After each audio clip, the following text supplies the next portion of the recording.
Yeah, brisket. Yeah. Let me see if I can get you fresh. That would be great. Thank you. I appreciate it.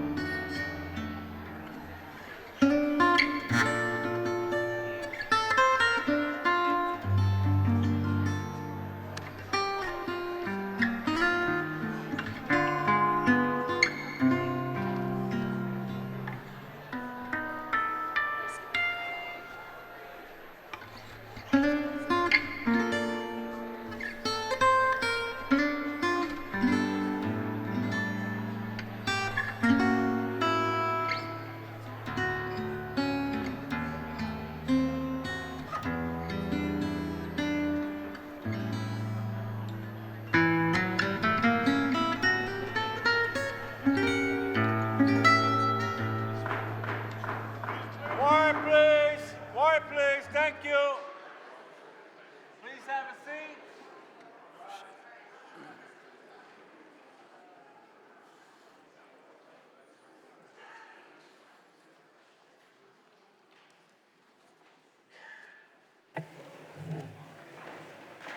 This hearing is now called back to order. The chair recognizes Minority Leader Kendra Brooks.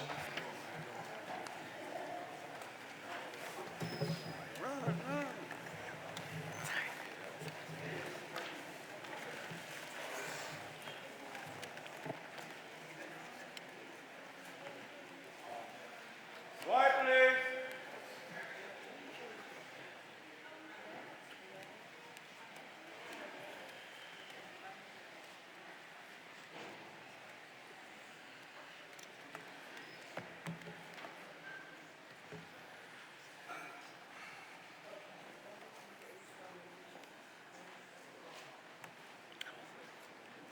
Oh, it's my turn.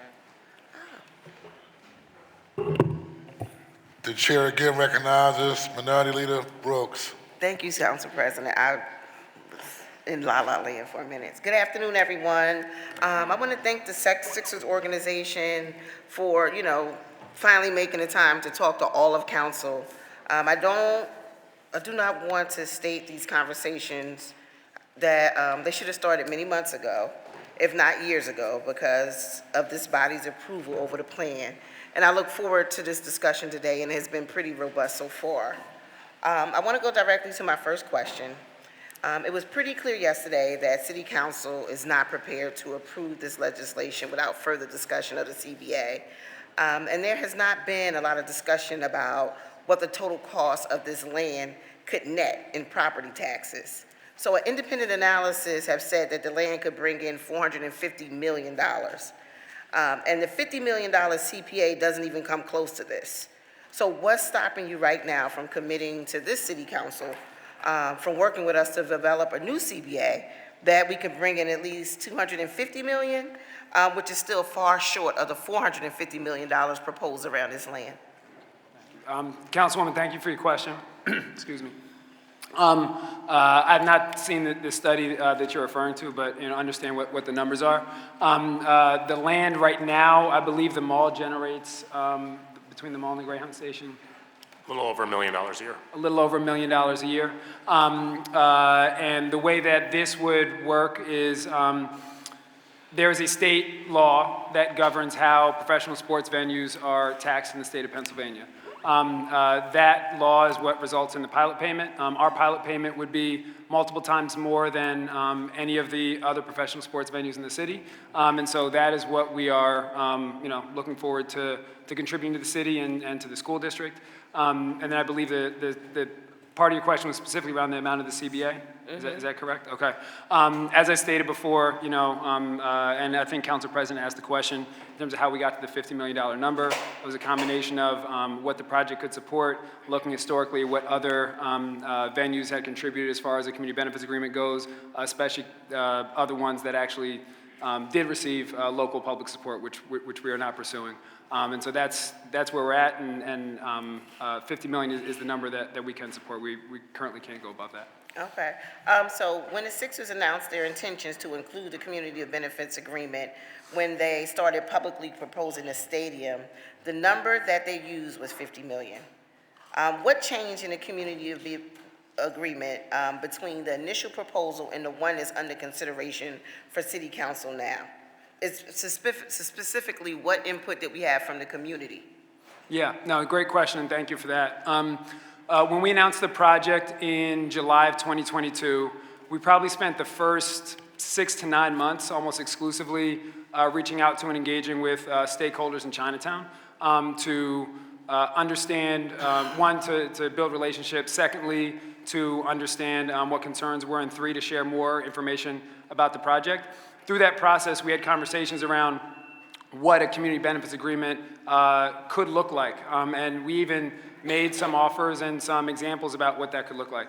We never received a formal response to any of those. And so really where we ended up in terms of the community benefits agreement that's in front of you, that was in conversations with the mayor's office and ourselves.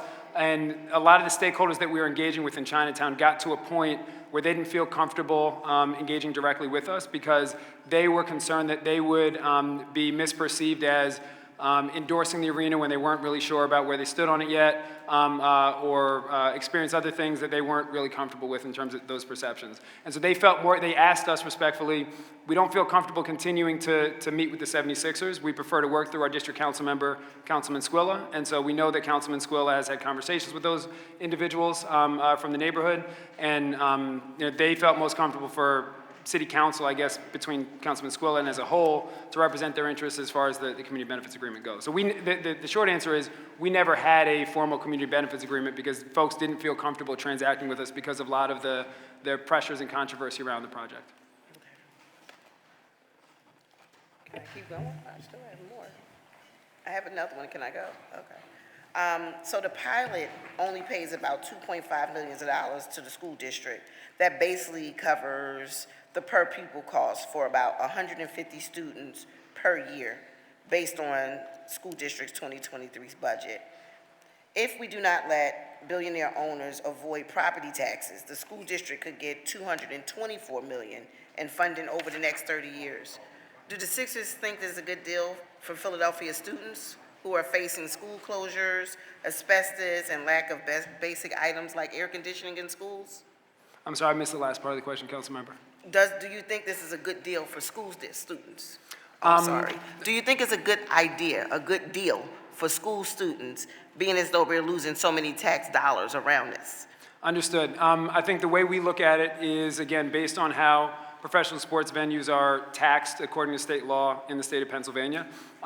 We have negotiated a pilot agreement that, again, is multiple times more than the other sports venues, as well as more than what is currently being generated by the sites that we would be building on. So yes, we think it's a good thing that we are significantly increasing tax dollars to the school district through this project.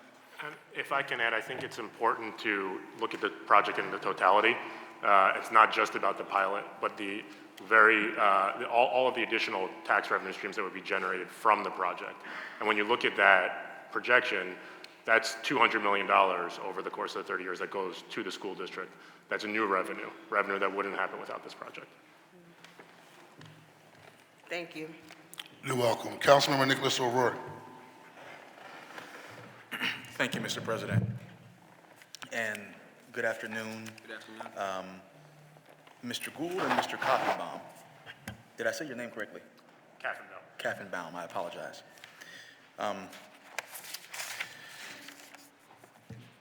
So we've been told repeatedly that no public dollars will be used for this project. Excuse me, Member O'Rourke, could you speak into the microphone, please? My apologies, sir. You heard me say that. Yeah. And still, key aspects of the deal's impact on vital public services are still apparently being negotiated. If available, will the Sixers take any state dollars to support this project? And can you answer this one clearly? Because we know the city of Philadelphia is in the Commonwealth of Pennsylvania.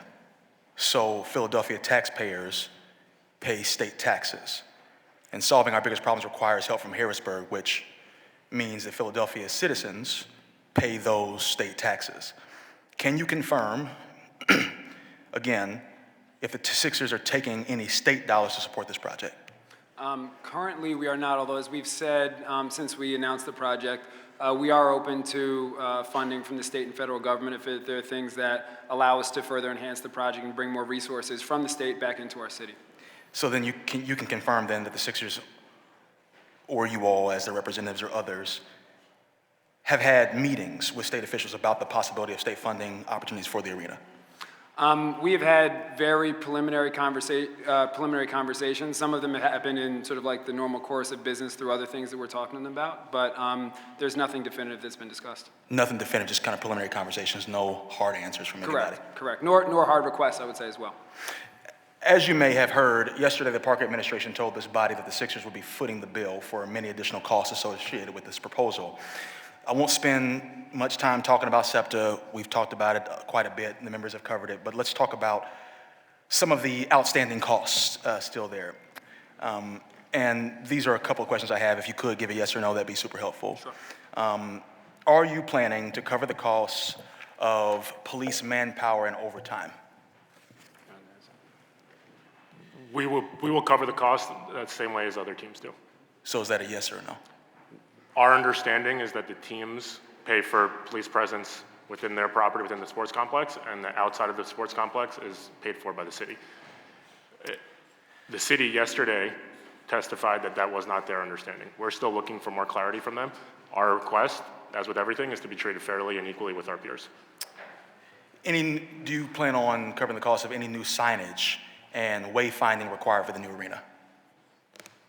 Any signage and wayfinding on the arena and the ancillary properties that we control, yes. Yes. What about new technology required for ambulances to switch the red lights and move faster and all that? Yes, as part of our TIS proposal, the mitigations that are proposed in there would be our cost. Can I keep going, Council President? Okay.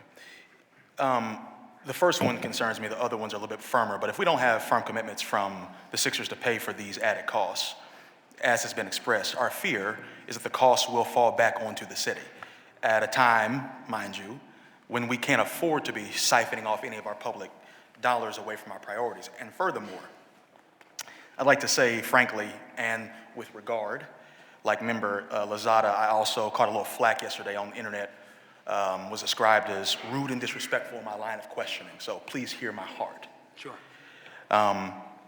It's disingenuous to keep calling this a project with no public money when costs are piling up for this project and no one is committed to picking up the tab, and when we talk about getting state funding, knowing that Philadelphia taxpayers end up paying that.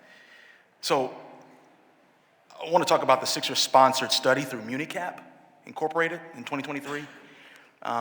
I know there's a representation from MuniCap with us today, and for the record, for our colleagues on the floor, the detailed report and assumptions from the Sixers study have been never really have ever been publicly released. So I want to ask this question. Using that study, the Sixers first claimed that the arena will bring 12,000 construction jobs. Since then, as you testified this morning, I believe, it's been revised down to 9,000.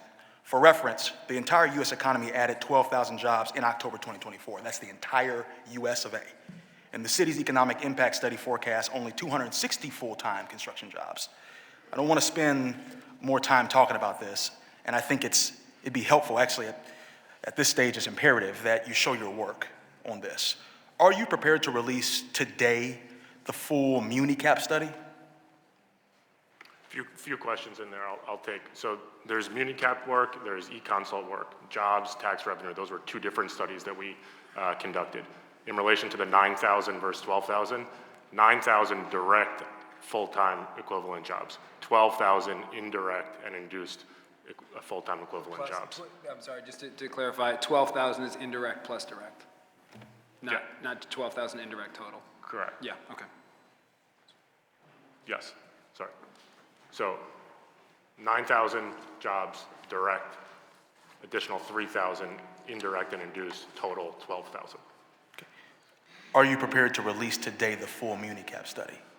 That study's been given to the city for their use and then has informed their consultants' report that was done independently. Are you prepared to release today to the public, you all? I can't commit to that today, but we can get back to you. I have other questions, Council President. Should I wait for the second round? Okay, thank you. Chair recognizes Councilman Rulandau. Thank you. Thanks for being here. Thanks for coming back. I want to underscore, summarize a lot of what we heard in the first session quickly, that I would say we mostly all agree that we want more money in the CBA. We think it's not enough. We want greater support for the operations, including everybody who's being hired. We want more money for SEPTA, and I will now get into some questions. The first question is, I just wanted to follow up on one thing you asked about SEPTA. You said you were going to pay for the capital work that is needed for SEPTA. Can you describe what that is? Because my belief of what that is changes that need to be made in the station that benefit the arena, but not changes that need to be made in the station that benefit all of Philadelphia. That's correct. That's what? You are correct. Okay. And my next question is, SEPTA will be here to testify next week. Will you be here on the same day? Will you please come to be here on the same day that SEPTA testifies? Sure, we're happy to be here, yeah. Thank you. Next question. Will they, so my understanding is that last year, Sixers generated $371 million in revenue. This is a 22-23 season. What was the profit from that year? I don't know those numbers off the top of my head, but we're happy to see what we can share and get back to you, absolutely. Okay. According to Forbes, your operating income was $120 million. Your gate receipts were $117 million. Your top players are paid $50 million. So based on those numbers, is $50 million to the city of Philadelphia over 30 years sufficient? Again, and we'll need to look at the numbers just because I'm not as familiar with them, but we'll absolutely check in and get back to you on those, Council Member. But per my earlier comments from Council President Johnson, also Council Member Brooks, that is what we believe the project can support. And I won't repeat myself, but yes, we think that is the right number for this project, especially considering that we are not pursuing any local taxpayer funding. Next question is, these are just little ancillary questions to other things that I heard. You said there's no gambling allowed in the deed restriction for the site. You also said that you are going to purchase the properties across the street with this package. Is gambling allowed on the projects, on the parcels across the street? I would have to defer to our zoning attorneys in terms of what uses are allowed. I don't believe they are, but we can come back to you with a firm answer. Oh. Zoning attorneys here? We have her, I want to ask her, Thanks. Claire Harrison, to come up. So the question is whether or not the parcels across the street would be deed restricted to not have gambling like the arena itself would be. Deed restriction is something that exists today. Yes. My deference to Herc was on what is allowed. My understanding is the sites are zoned CMX5, Hercules Grigos. Sorry, name. Hercules Grigos, Claire Harrison, I'm zoning counsel of the project. My understanding is that the properties across the street are zoned CMX5, and in order to have a casino, you would need a zoning change there's a special district for casinos. Okay, thank you. And two more quick ones. One is, what will happen if you don't receive the state and federal funding that you're anticipating? We don't have any specific numbers as of right now in terms of anticipation, so the project's not predicated on those. Thanks. Yeah. You mentioned before there's another opportunity that the 76ers would have for the arena. One I'm very personally invested in is whether or not, is to get a WNBA team here. And would you do everything in your power to commit to that to make sure the WNBA can come, a franchise can come to Philadelphia? Yes, and we are there's only so much we can say in terms of being part of an active bid process or a potential bid process. But what we can say is that that is something we're very interested in and committed to pursuing, and we would love to have a WNBA team in Philadelphia playing at this new arena. And we believe that the arena will help make our bid more competitive as a state-of-the-art facility. Last one. Are you, just for now, will you be responsible for all of the operations necessary for any of these other events that happen, whether it's WNBA, Disney on Ice, any other event that comes? Are you doing trash cleanup, security, all of the things for all of the other events? Yes, anything that would be happening, at the facility would be our responsibility. Okay. Thank you. I'll come back next. Thank you. Just real quick point of personal privilege and around the issue of public safety that was kind of mentioned. So who's heading up your public safety plan and strategy for the immediate area? Yeah, our public safety consultant is Maureen Rush, who is here today, and if there are questions, would be. Can you bring Maureen Rush up to the table, please? Absolutely, Maureen.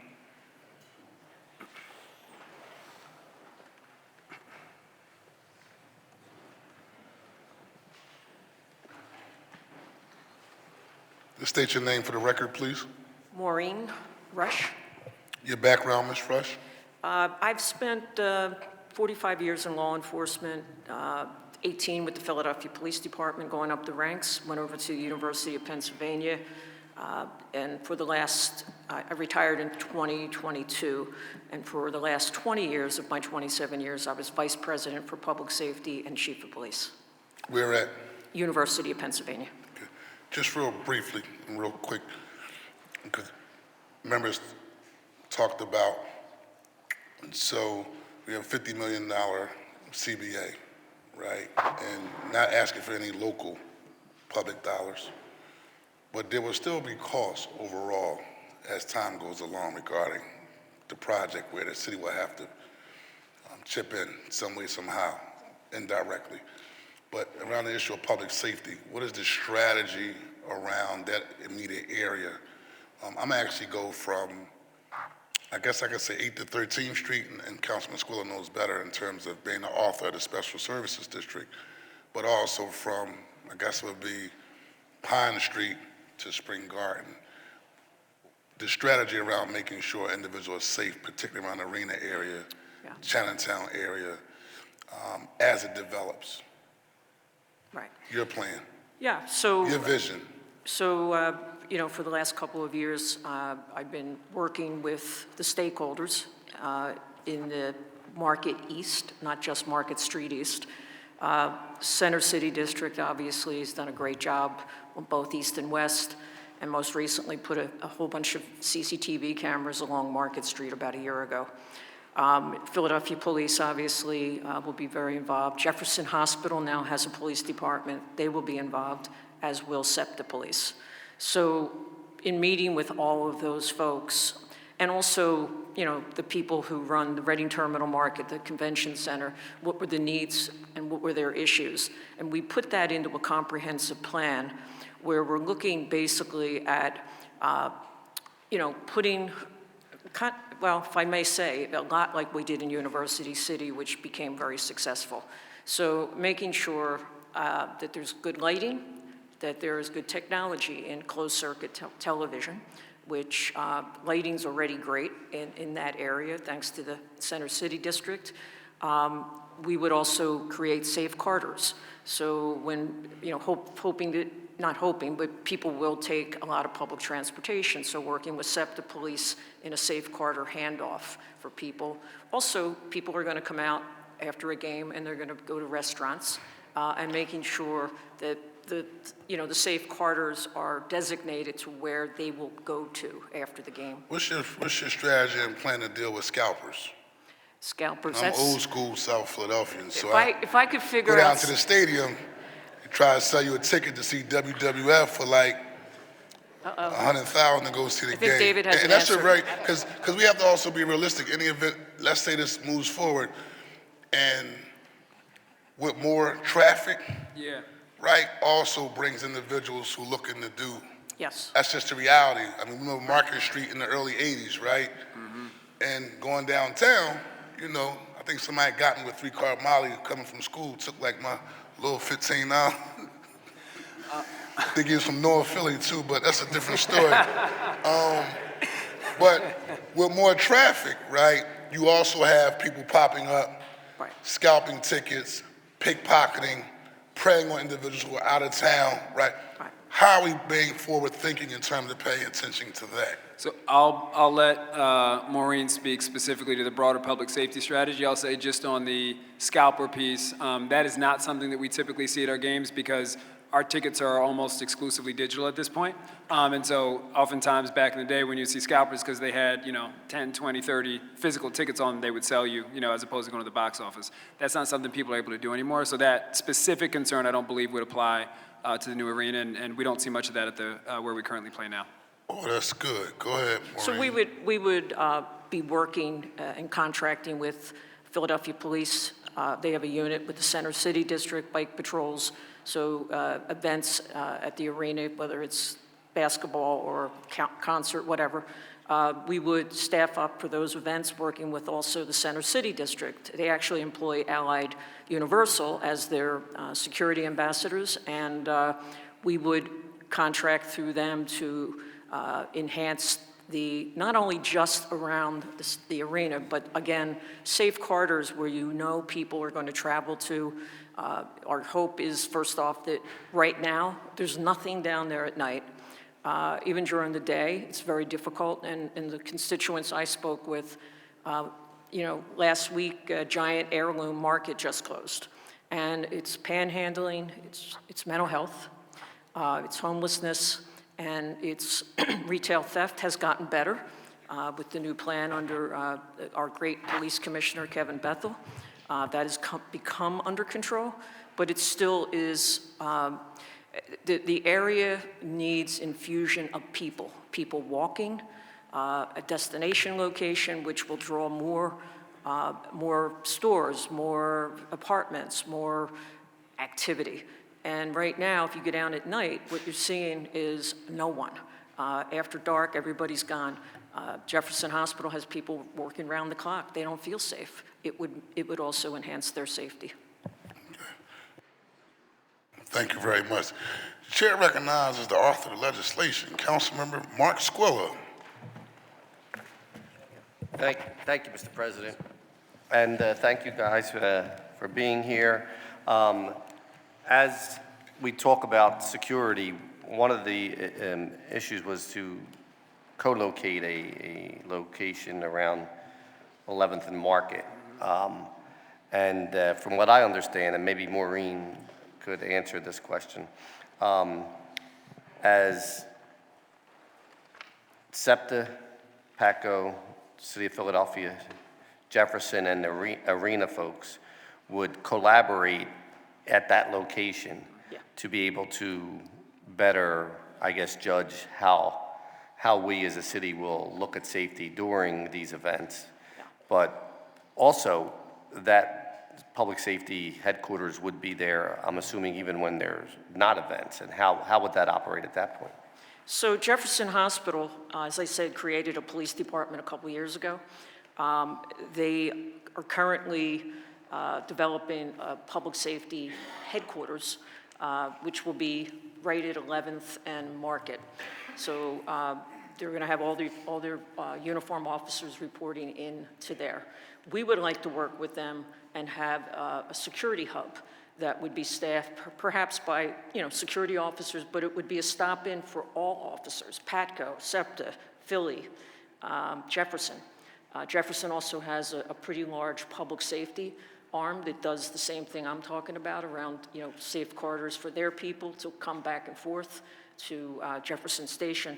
So we envision that area will be covered by all of these entities working together.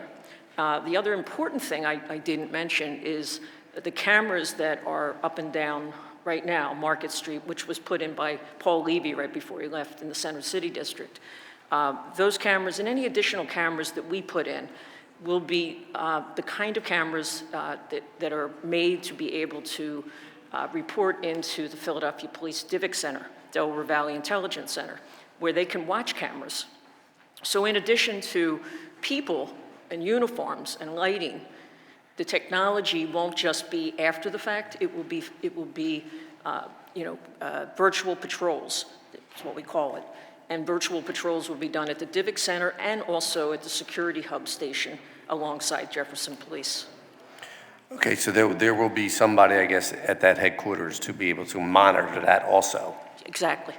Okay, thank you. The other question I wanted to piggyback off of Councilman Johnson, what he had said earlier, because we had mentioned this yesterday during the hearing, about if this legislation were to pass and there was after 30 years, there would be a automatic renewal, 5-year, 13 5-year renewals.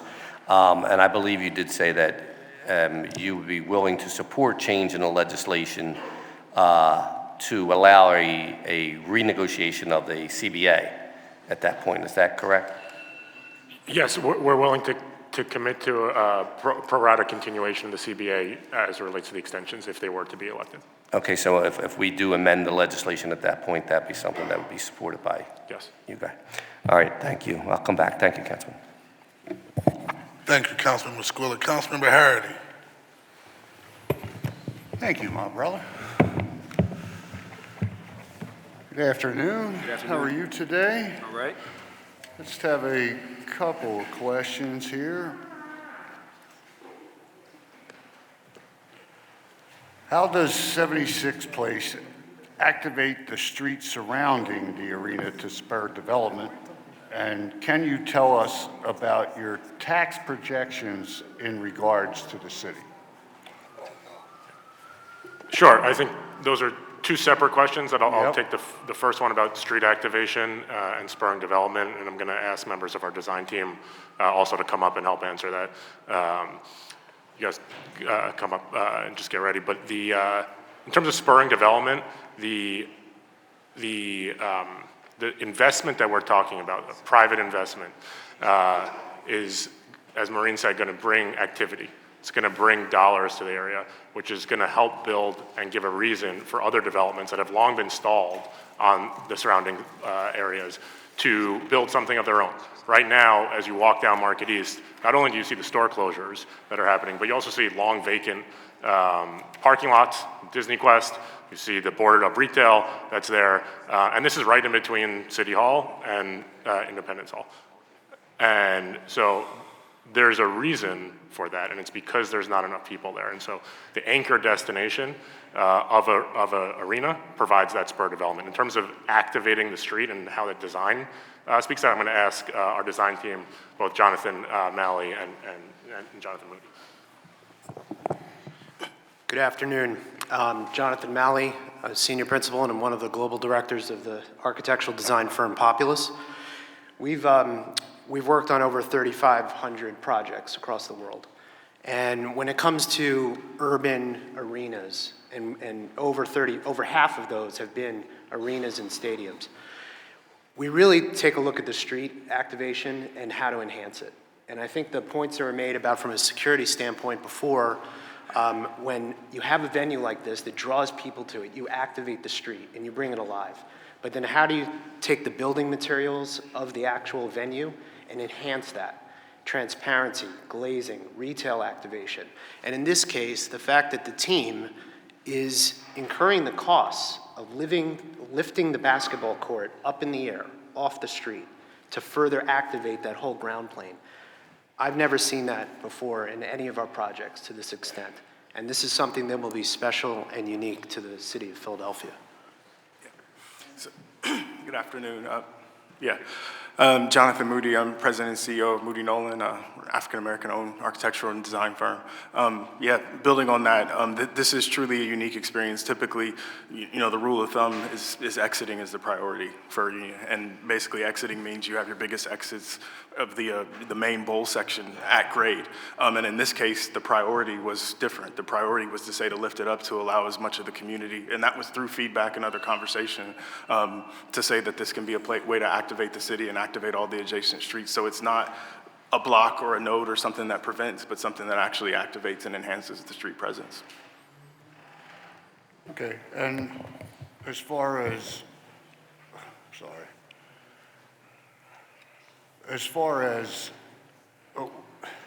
what can you tell us about your tax projections for, in regards to the city? Like, what are we looking to get from taxes from you guys?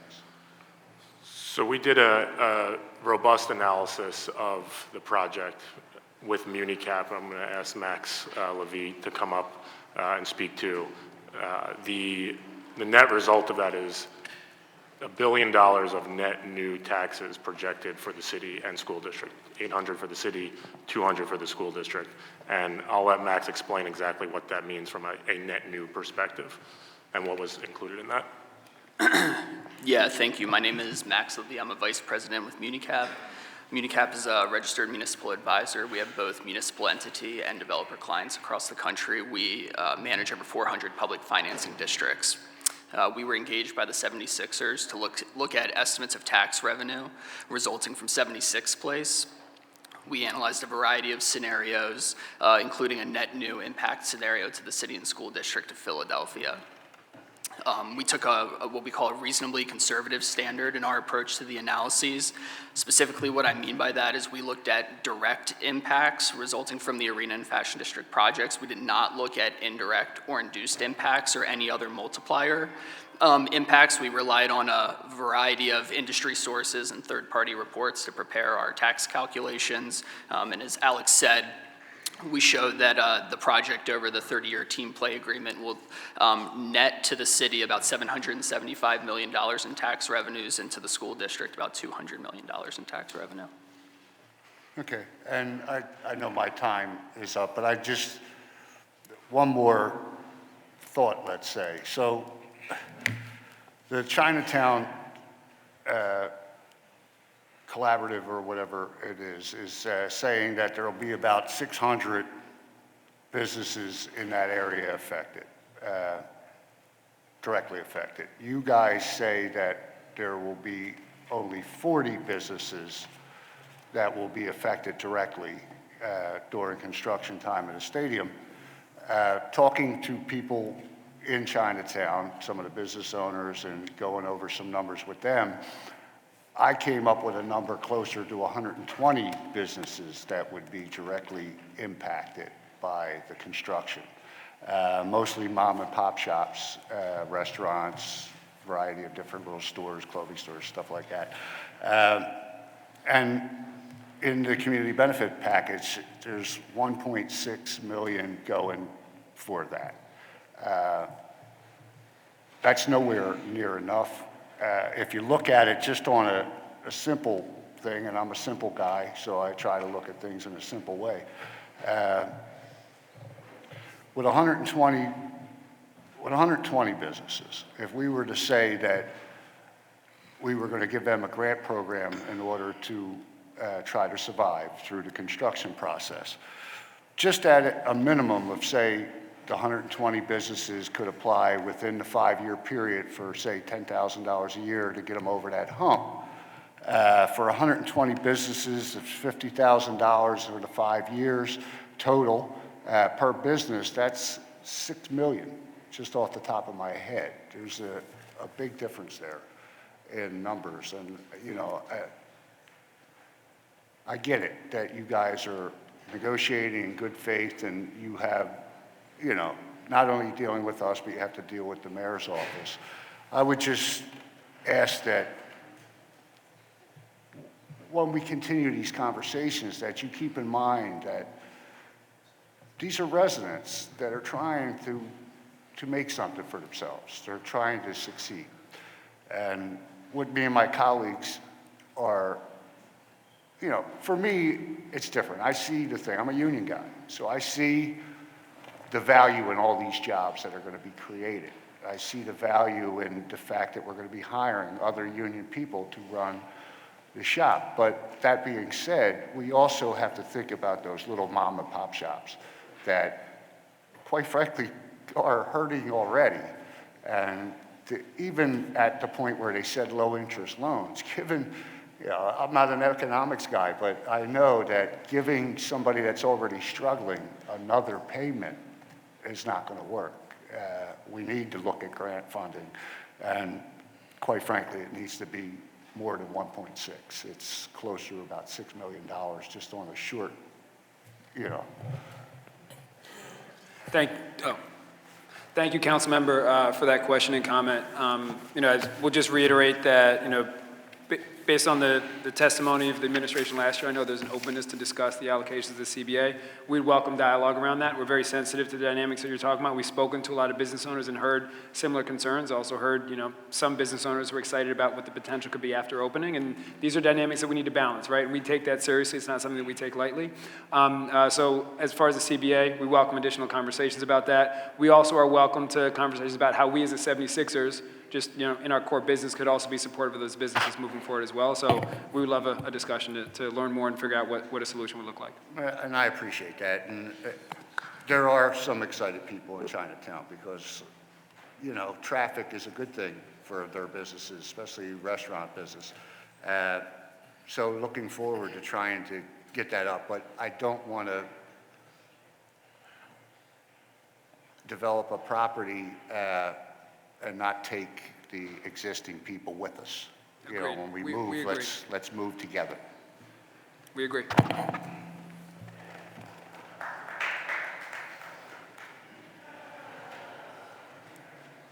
I was just being devil's advocate. I thought, let's just say hypothetically, let's say it was built. Would more people go down, like, I'm vegetarian/vegan, right? Wouldn't you go down there to eat after the game and get something to eat for a vegan. and kind of hang out, or some great Chinese cuisine after the game or before the game? And I haven't taken a position one way or the other. I'm just looking at it a variety of different ways. That's why people sometimes say if you build it, they will come. But who am I? I'm just observing. Council President, we had that Take it all conversation in. when I met So- with some of the members of the Asian community from Chinatown, friends of mine that I talk to all the time.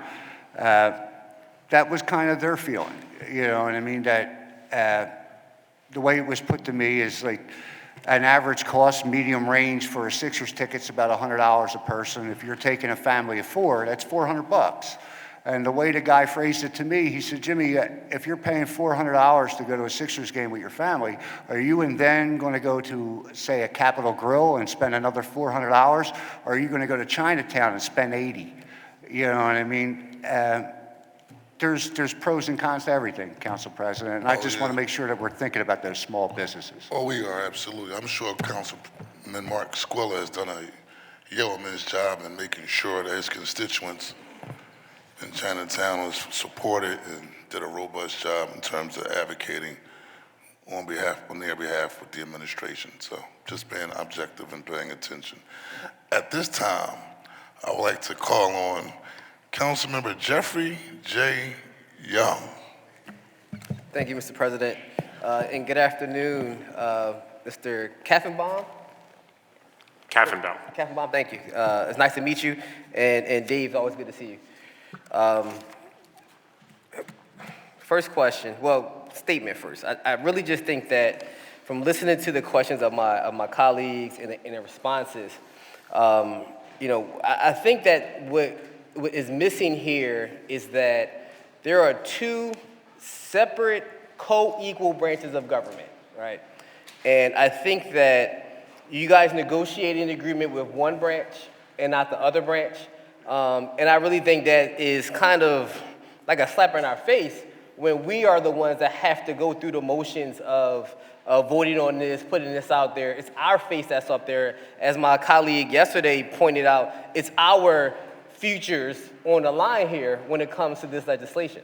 And so for you not to talk to us when we have a clear leadership structure in the council president, I think is a slap in our face. And you're not willing to even negotiate that CBA. To me, right, when I've been to public to say there's not enough money, so to me, you're telling me right there, you don't want my support. Like, that's clearly what you're telling me, right, if you're not willing to move the needle on that.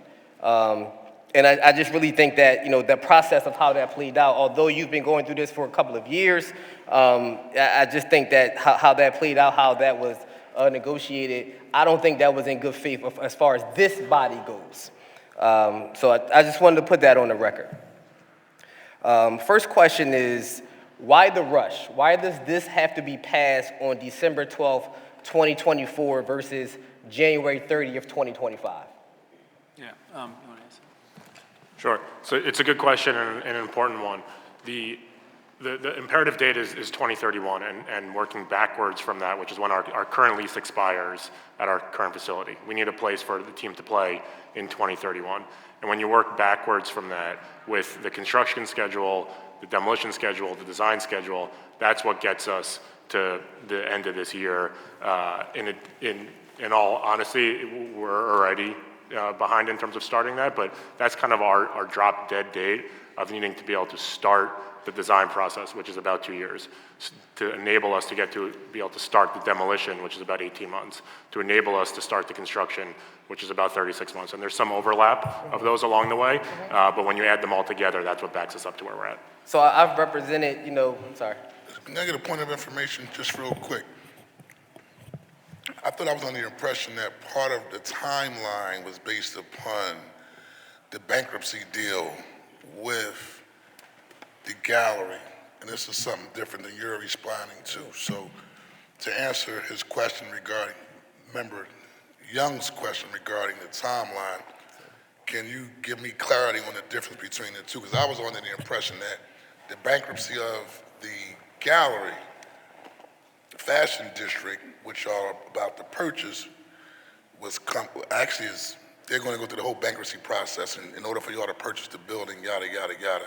There's a timeline, so give me an idea on which one it is in terms of what we're dealing with. It's a good question, Council President. So there was a time, because we had pushed for, getting legislation introduced even earlier, because there was a time when that was a legitimate and serious concern in terms of working with the current owner of the mall. That has been addressed.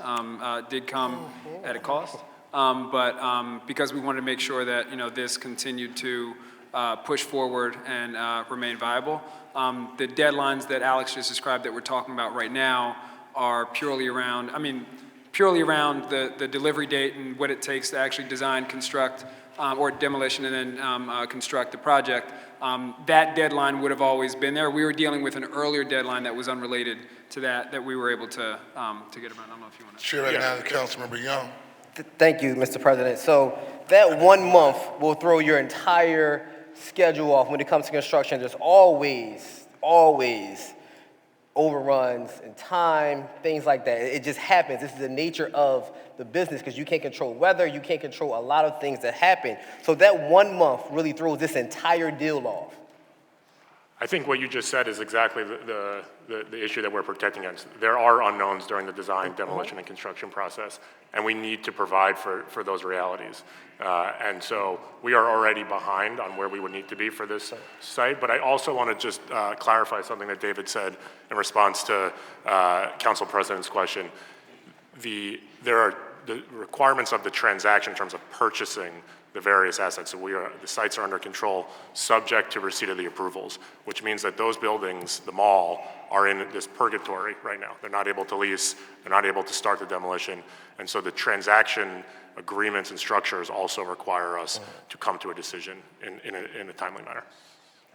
Thank you, Mr. President. Would you agree that have you done an analysis on the value of the team after this asset is acquired? I believe, I forget if it was Councilmember Lando or somebody else who asked that question. I don't know the answer to that or if we have a definitive number off the top of I don't have it off the top of my head. I have to check to see what we have, but happy to follow back up with that information. So there's no one here who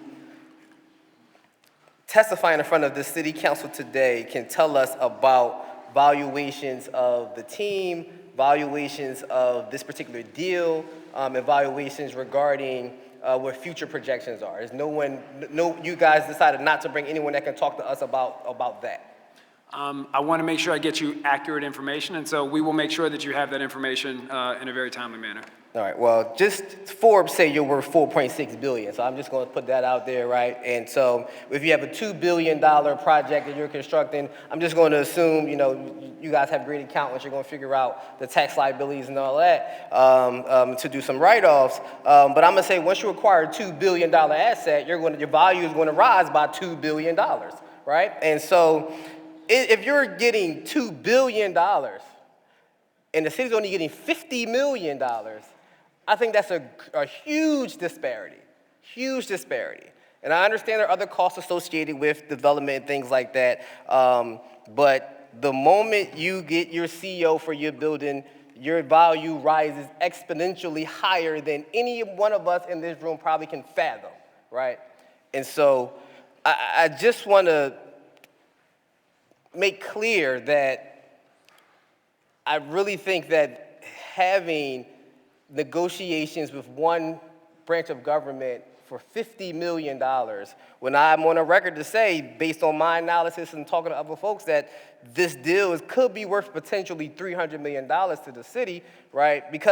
And that's based on the lack of revenue that other cities have seen when it comes to arenas and stadiums, right? It's because no stadium has ever brought forward the tax revenue that the projections say they would bring in. So based on that, based on facts, based on the value of what their team the value of the increase of the team, that's where I derive that number from. And so will you, as an organization, will you commit to putting funds in escrow, about maybe 5 or 10% of the projected tax revenue in escrow, just in case the city doesn't meet those yearly projections afterwards, right? So we can reach that money that you say we're going to get $1 billion. So would you put, some money in escrow, $50 million in escrow every year to make sure we reap the benefits of this particular arena? Sure, thank you for the question. One thing I just want to clarify, we are not getting $2 billion as a result of this project. We are investing. So we're investing $1.3 billion. So I just want to make sure that's clear for the record. Terms of, I understand that's you're investing, but again, let's just say it costs $300,000 to build a house. You're not going to sell it for $300,000. You're going to sell it for a profit, much more. So you're investing that money there. That's great. But when it's time to make that return on that investment, right, because you own the land after 30 years, you can say, you know what, we done, you want to sell this land. You own that land. That's still going to be a windfall for the Sixers, right? So the value, again, once you get appraised and all that other stuff, when Blitzer and Edelman, all that want to sell, they're going to get the whole team appraised for the value of all the assets, including that particular arena. And that asset is probably going to be worth about $2 billion at that time. And so that's where I'm coming up with that particular number. So I understand you're only investing 1.3 in the construction, but again, with the good accountants you have, you're going to figure that out, right? To make sure that y'all good on those liability standpoint, right? So that's where that number is coming from. So just want to put that clear. So I just want to make that clear. So again, will you be willing to provide some money in escrow in order to help a city meet this loss of revenue if we don't meet those tax projections? Sure. I would say we are not aware of any precedent where any business has been required to, would be required to do that. We are not asking for any city taxpayer dollars as a result of this project.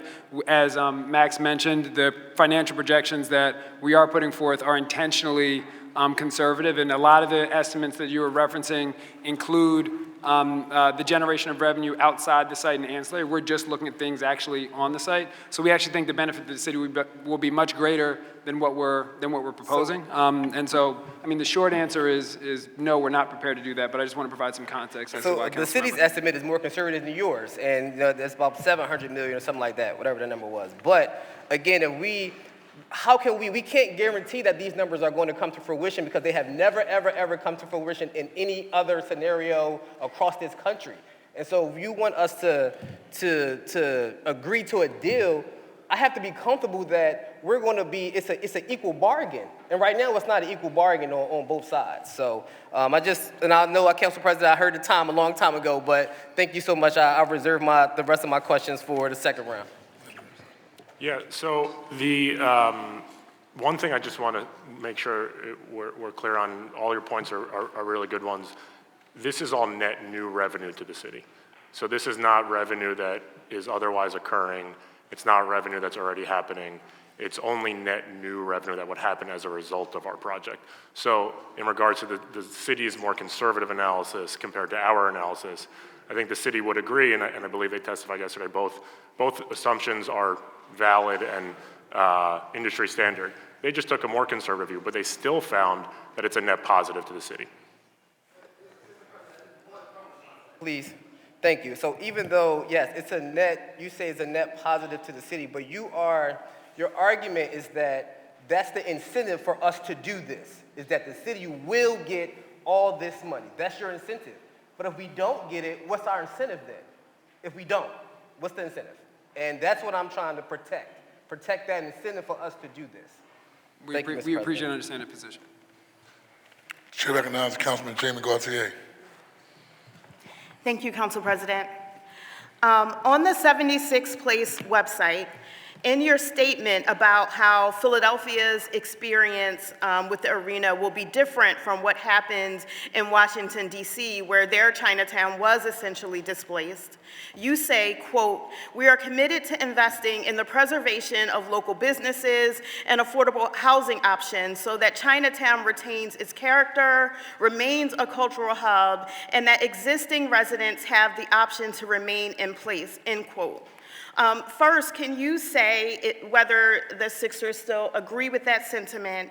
And if so, as the entity leading this development and as the entity whose project will have both positive and negative impacts on the city and its neighborhoods, can you give an opinion on whether or not the measures proposed in the CBA provide adequate anti-displacement measures for the neighborhoods surrounding the arena? Specifically, do you believe that the current allocations in the CBA provide an effective safety net for Chinatown residents and businesses? And I'm looking for an opinion here. I'm not, I've heard you say we're going to have conversations, we're going to consider, we're open. I'm looking for an explicit opinion on this as the entity that's leading this project. Sure. Thank you for the question, Council Member. So the short answer to your first question is yes, we are committed, which is why there are line items in the CBA that include support for programs that address the things that you just referenced. In terms of the whether or not it's adequate, I think it is definitely supporting the goals that you stated. And we've had this conversation, I think our position is that there is no single developer that will be able to guarantee fully, if it's solely their responsibility, the preservation of any neighborhood. We are very excited and supportive and look to collaborate with how we can leverage the funds that are in the community benefits agreement with the tools that the city has at its disposal to best protect and preserve Chinatown. I think I want you to talk more specifically. You said you think, in general, the allocations in the CBA reflect the goals that I mentioned. Can you speak more specifically about how the allocations in the CBA will guard against displacement in Chinatown for residents and businesses? Sure. So there's an allocation in the CBA for affordable housing. There is an allocation in the CBA for a business readiness fund and business support fund, I believe. I have to look at the additional line items. Do you think those allocations are enough? Do you think that, as a developer, what's your opinion on whether $3 million over 3 years is enough to support affordable housing in a gentrifying community? Do you think that's enough? Again, if you're asking if $3 million is enough to guarantee the preservation of all affordable housing in Chinatown indefinitely, no, I do not. I guess what I'm struggling with is I hear this project being talked about, right, as this big, bold thing, and it is. I hear this project being marketed as something that will save Market Street, as something that will save the commercial office market, as something that will bring increased vitality to our city and Black and brown jobs. All of those things may be true, and that would be great, but I'm struggling with how you can claim the positive things, the big vision, the changing of Market Street, but not claim the things that were identified as negative impacts in our own impact study. What's your opinion on that? Does that feel like a conflict to you? I don't believe it's a conflict because those are things that we're committed to supporting. And again, I would say I think we have to look at the totality of what the investment through the community benefits agreement looks like in combination with things like Councilmember Squill is proposing to ensure the community is protected. We did do a lot of research on this, and so I'd be happy to bring Lee Wang from eConsult up to share more about what we learned, if that would be helpful. I think, can I get one more question in quickly? I think what I'm looking for before I ask my last question is a more hands-on position from the Sixers about what you think needs to happen to protect vulnerable communities from displacement in light of this big, bold project that will also, could also have a lot of positive impacts. I'm going to be personally looking to hear that throughout the rest of this process. I think that a lot of the conversation that we've been having and struggling with, right, around traffic, SEPTA, anti-displacement remedies are about the site, right? And so I just wanted to ask, for the purpose of conversation, please shed light on why this site as opposed to other areas of the city? Why Market East for the arena as opposed to the Navy Yard or, you know, other places? And what was your process in landing on this site? Sure, thank you, Councilmember. There were a variety of considerations when looking for a site for the 76ers. Our priority was to look for a site within the city of Philadelphia. We also needed a site that was accessible, and one of the reasons we do like the site is because of its connectivity to public transit, as it sits right on top of Jefferson Station, as we've referenced. And we also needed to find a site that was available, whether it's publicly owned land, although we're not taking publicly owned land, or whether it's a site where there is a willing partner ready to transact with us. We believe this site is also not just good for us and our fans and our players and the team, but also good for the city because we know that Market East is in need of investment. We know that that used to be the most vibrant commercial corridor in the entire city. We know that it was really the birthplace of department stores. I think we used to have 9 there now. A lot of us who grew up here used to spend a lot of time in the gallery. If you go down to the stretch of Market East that we're looking to invest in right now, you see, I believe, an unacceptable amount of vacancy and blight and boarded up retail. And that's not just like an eyesore, but that has specific impacts on our city. That is a deterrent for tourists. We've talked to people at the convention center who talk about conferences that don't want to come here because the experience that people who visit and scout locations have when they walk along Market Street. We have the Marriott who doesn't even have their doors open on Market Street. We need a revitalized Center City, and not just for the folks that live in Center City or shop in Center City, but for working class Philadelphians across Philadelphia. One of the things that we're very proud to have is SEIU is supportive of this project, a union that represents a significant amount of black and brown working class Philadelphians across the city. And they're supportive of the project, not just because of the jobs that they're going to get in the arena, because it's not that many for them, but because their job base for their members depends on a vibrant Center City to work in the office and residential buildings down there. And so those are all the reasons that we think this is a project that is good for the Sixers as well as good for the city. We understand that there's also concerns around what the impacts could be in the surrounding community, and I think that what we are very much looking forward to do is collaborating with the city to make sure that we can accomplish those things and revitalize Market East, and I think a lot of the concerns that you raised will be raised regardless of what the development is, but we want to collaborate to make sure that we are revitalizing Market East and protecting and preserving the gems that should be protected in the surrounding neighborhoods. Well, if you want to collaborate with us, you can't be hands-off about the negative impacts that we're bringing up. We want to collaborate with you too, but we want to protect folks. Thank you, Council President. You're welcome. The chair recognizes Majority Leader Kathleen Gilmore Richardson. Thank you. Thank you very much, Council President. I wanted to sort of pick up where I left off. I have a few things I just wanted to review. First, relative to the overall agreement, and I think we talked about this yesterday, wherein you have the initial lease term that states that you have the initial 30 years, and then the 13 5-year renewals, okay?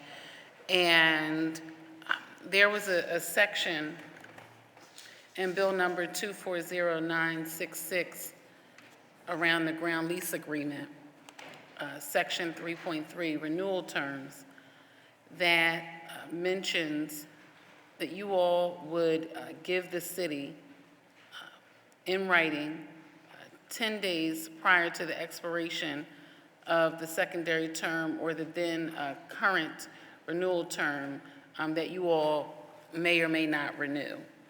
And so, based on, and you're in real estate, do you think 10 days is enough notice to the city if you all would exercise the option not to renew?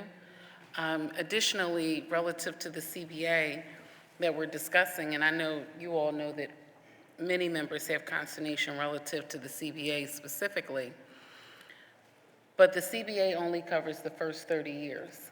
There are 13 additional 5-year renewal terms, plus that last 3-year. I didn't miss that, that's in there too. So what would happen relative to the CBA after the initial 30-year term? And then also, if you could address the 10-day notice regarding potentially vacating the facility. Sure. So, great questions.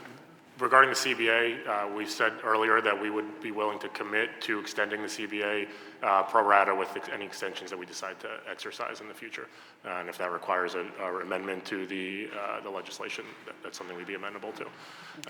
In regards to the notice periods, I don't have them directly in front of me. I trust that what you're looking at is correct. The notice period, because of the structure of this transaction and that we are going to be purchasing the land, donating it to the city, and then upon the termination, that would be transferred back to us.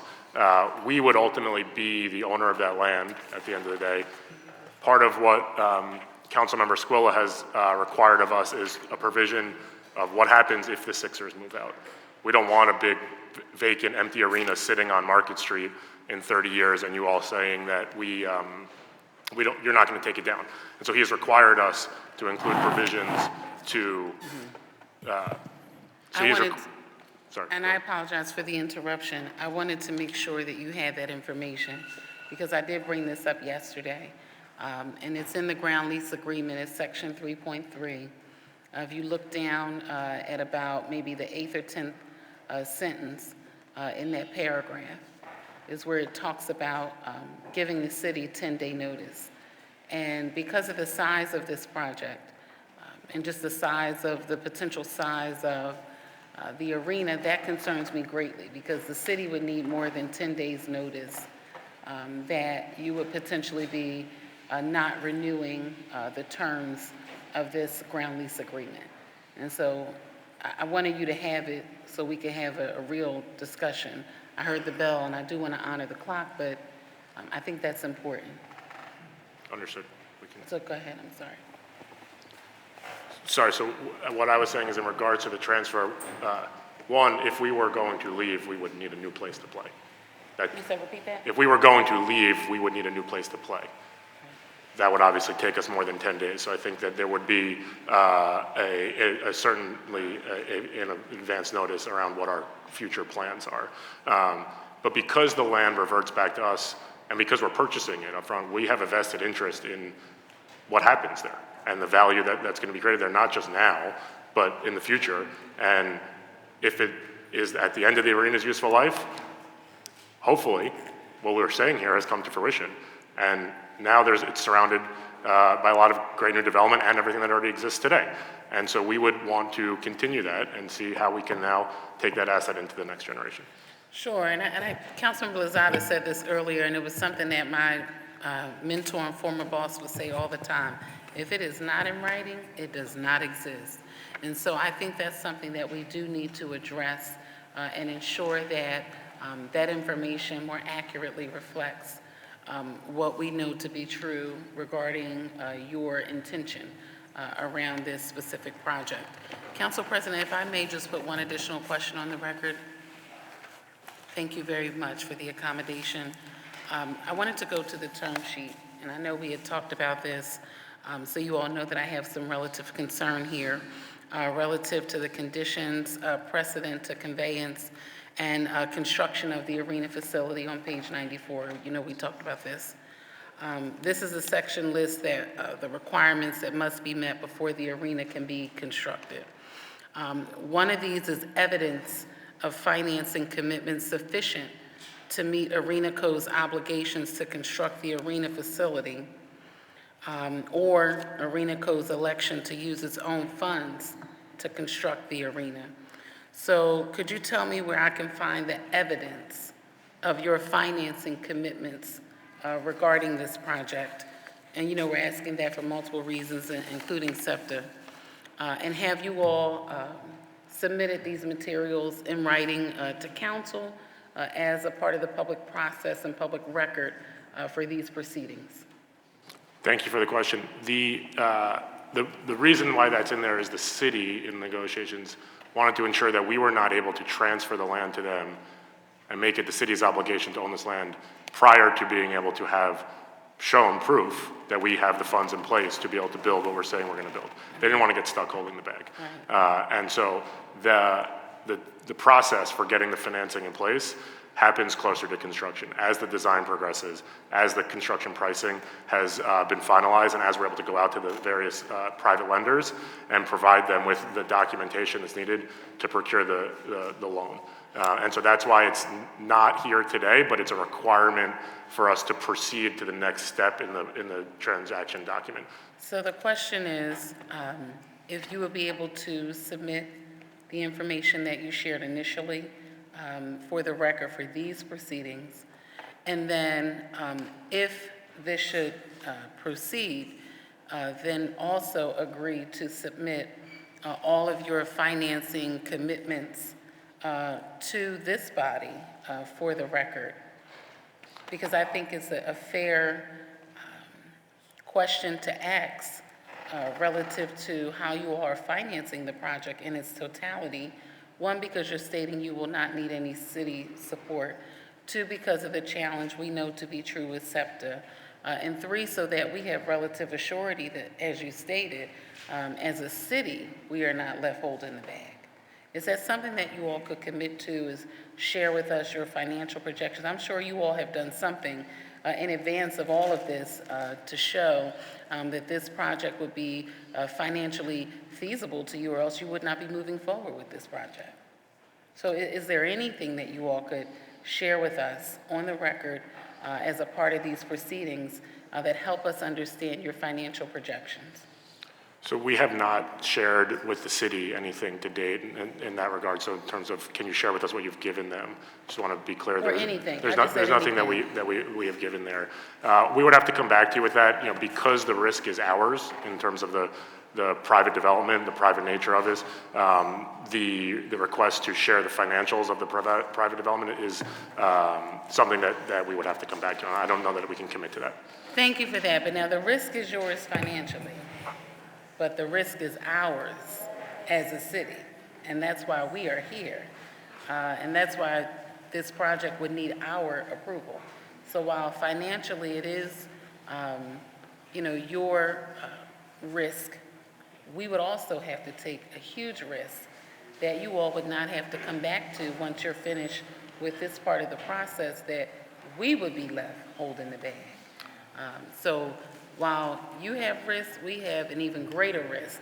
And particularly for my member colleagues who are here, this is probably one of the biggest risks we'll ever have to take.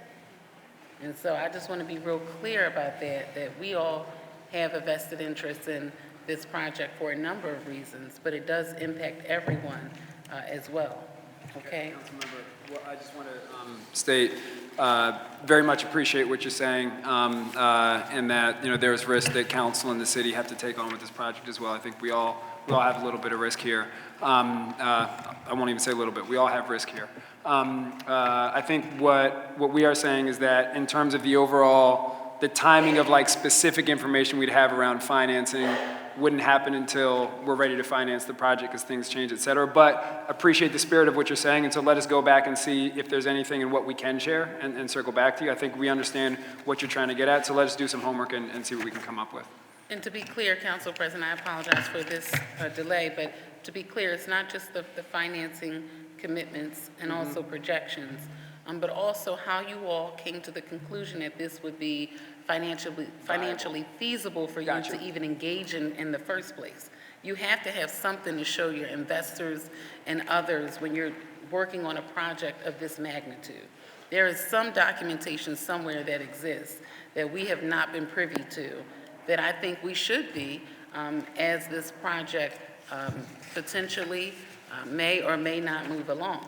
We need to have as much information as possible in order to make an intelligent decision. That's just the ask, okay? Thank you very much, Council President, for the accommodation. You're welcome, Madam Leader. The chair recognizes Councilmember Ketsi Lozada. Thank you, Council President. I just want to touch on a question that I asked you earlier, and I think Alex responded that there would be no displacement to some of those retail businesses on top of Jefferson Square. And I did get confirmation that if this project were to happen, that all of the retail space at Jefferson Station would be lost, and that none of those businesses have been communicated with regarding what the impact would be, nor has anyone reached out to those employees. And so I'm just trying to figure out, where are we? What do we do? What's the engagement? Who else do you need to talk to, and who haven't you talked to? No, thank you for the question, Councilmember. We actually had a conversation about this during the break because I think we misinterpreted what the question was, so we appreciate the opportunity to clarify. And just to confirm, because I think our earlier response was about businesses specifically within the SEPTA station versus the mall, and we understand it's kind of open air, so I think that may have been where some of the confusion came from. So Alex can clarify exactly what would happen to those businesses in the mall, which, you know, where the arena would actually go. So, Alex. Yeah, thank you. So David's correct. So with regard to the mall, any tenant that exists obviously has a lease. We're going to abide by those leases. The rights that those tenants have will be honored. And whether those tenants want to relocate, if they did want to relocate, that would be as part of their leases. Each one has got its own nuance, but those obligations are on the landlord to offer them a space to relocate to fund the costs of the relocation, and to make it available to them. And so that's what I was referring to with regards to the existing mall, and David's correct that this delineation between the mall and the station get a little murky down there. I just want us to be conscious of the fact that when we're talking about projects this large, right, and we're talking about it in people's spaces, that there's anxiety, right? There's uncertainty, and so let's be conscious of that, and let's reach out to those people that feel like I'm going to be displaced. This goes beyond just the folks in Chinatown. This goes beyond the folks that are within a walking distance. This is people right inside of that space. They should be a part of the conversation again, and the front end, as opposed to being an afterthought. Yeah, you're right, and so our partners at Macerich have been having those conversations, but we can certainly get more updates and would be happy to confirm with you if you have specific folks that you're hearing from, would be happy to engage them directly. Thank you, Member Lozada. Chair recognizes Councilmember Phillips.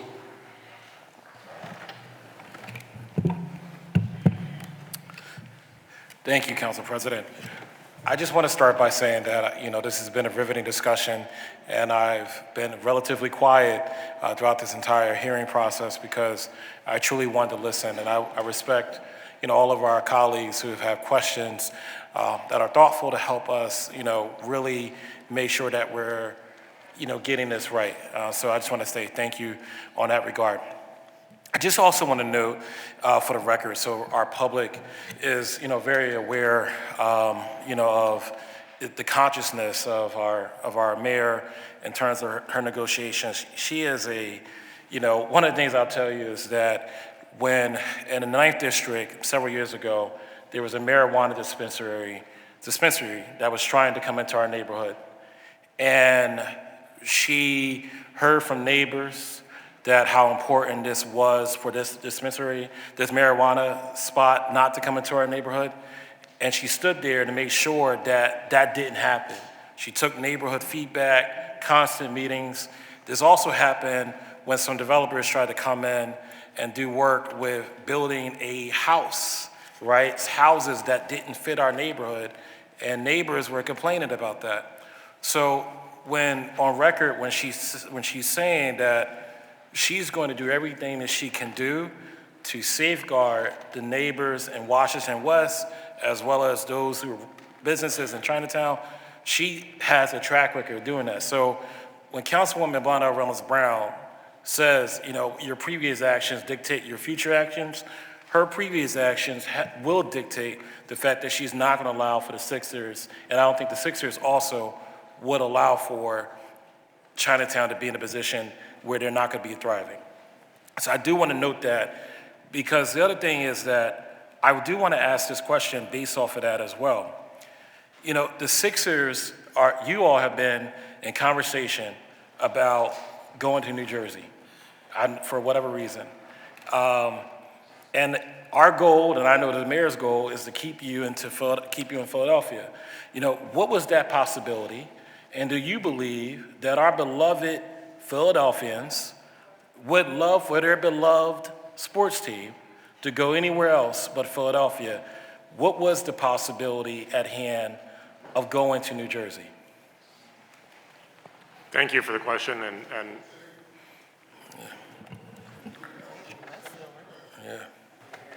that's correct. For the Yes, record, so- you're still in discussion with Governor Murphy, correct? That's correct. So our priority is and remains Philadelphia. That's why we're here today. Our company has a longstanding relationship with the state of New Jersey and are in constant conversations with them over a range of topics. But we are focused on this site. We want to be here. This is why we're here today. And if council passes the legislation that's in front of them, our intention is to build here. We will be here. Great. And I just have two quick questions as well. I'm sure you all been to Chicago, which is outside of Philadelphia, one of my favorite cities in the nation. A great city. Have you been to O Block? Oh, right. Go there. But when you look at the Chicago Cubs, you know, can you talk about the research that you all did with observing the Chicago Cubs downtown and how that is? I mean, it is a question, but it's not a comment too, because it is electrifying, right? But like, what did you see in Chicago with the Chicago Cubs downtown stadium that could work in Philadelphia? It's a great question, and it's more than just Chicago. It's 27 out of 30 NBA teams play in downtown arenas. And there's also a very big distinction between an arena and a ballpark or a stadium. And I think that's something that's important to hit on. Okay. When we look at other venues, we've looked at, in other cities, we look at not just Chicago, but Boston or New York or Sacramento or San Francisco or Detroit or Milwaukee. And all of these have thriving districts that are mixed-use dynamic urban districts around the sports entertainment venue. They each have their own positives and negatives, and there's a lot of things that we've picked up along the way and continue to. And I think that some of the key themes you've seen in our design are what we've been focused on. Things like porosity at the ground level, activation at the ground level, non-event day activation, giving people a reason to be at this site when there's nothing happening inside our building, as well as a transparency from the building materials and an aesthetic that is contextual to the surrounding neighborhoods. Thank you. And real quickly, building trades, how are they going to benefit from this experience? And then lastly, everyone's been talking about this CBA, this community agreement, which I understand is really important because we got to keep Philadelphia thriving and increasing the funds. But in an ideal world, you know, can you talk about, I'm fairly confident, but you could tell me if it's true or not, that the administration probably themselves would love to negotiate zillions of dollars, including the mayor, for the Sixers to come back. And that conversation right now stands at $50 million, but that doesn't mean that our mayor is not going to come back and try to increase that at some point where you all be open for that conversation as well. Is that true? And also the building trades, how does it help with our building trades and black and brown folks who are going to be benefited from that? Because we want the public to know how this is really going to help our labor community too. Sure. So taking the first question with the building trades. You know, we are very grateful to have the support of the building trades. You know, we believe in union labor, so we believe that this will be union built and union operated. And also, not we believe, we're committed for this to being union built and union operated. And then, as I was detailing in an early part of the hearing, we're also committed to making sure we're working hand in hand with the building trades and the carpenters to increase the diversity and opportunities within their ranks, and that's why we're a founding member of Everybody Builds, and really we're the impetus to bring that together, and are looking forward to continuing to work with Everybody Builds and utilize that as a tool to ensure that this project and also development projects across the city are used as real tools to expand opportunity. The second question was around the CBA, right? Yes. The CBA, yes. So, you know, as we've mentioned, the CBA, we believe is appropriate given the project and context of past projects, as well as, you know, us not seeking city funding. And again, we welcome additional conversations around how that should look. And, you know, we know the administration does as well based on their comments yesterday. Yeah, and I just want to say that some of these conversations that happen, you know, I want folks to know it's fairly possible that $50 million might have been the first initial offer, but there's so many intricacies that go into coming to that final number, right? And I just know that our mayor, in our experience, if there's a way to get more money from the Sixers, that's going to happen, right? And I think that we're going to continue to try to find ways to get more benefits from this. And that's why I appreciate our colleagues asking about it, but I also want the public to know that, you know, if the mayor wants, because if she could get $1 gazillion from this deal, she would, and she's going to keep fighting to get that $1 gazillion if she could. Understood. So, thank you. Thank you. The chair recognizes Dr. Nina Amaya, City Councilwoman. All right. Thank you so much, Council President. Let me just do something. All right. First, I wanted to echo what a majority leader, you know, spoke about, which I had referenced earlier as well, understanding the financial stack, because what if you default on the loan? So understanding the terms and evaluate the risks are really incumbent upon us. And perhaps, as evidence of financing, you can give us just a letter of credit that is contemplated, right? There's myriad of ways to address our concerns, so I hope you will address that. I also want to go on the record about the economic analysis and details as provided in the Bill 240973. It provides a context of new tax revenues being projected from the proposed 76th place over 30 years.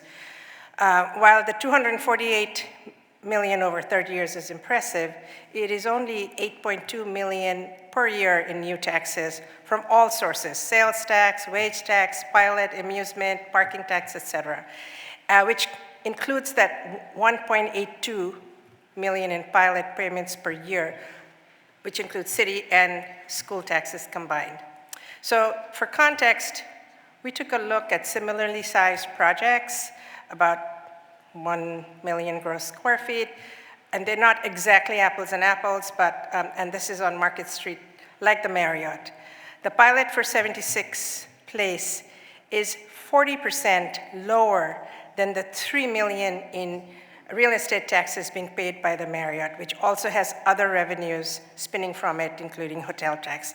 I realize they're a different business, they're open, you know, not like you will be. However, that's just to give us some idea of what others are generating for us.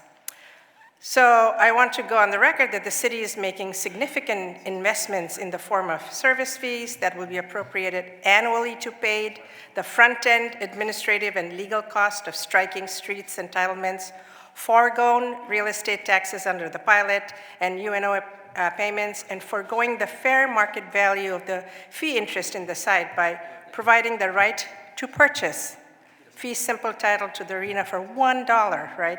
For that, I will propose that the participation at the exit lease termination to make us whole. We're giving up quite a bit, so you're going to be benefiting, and you know your projections are conservative, and I'm sure you'll do really well.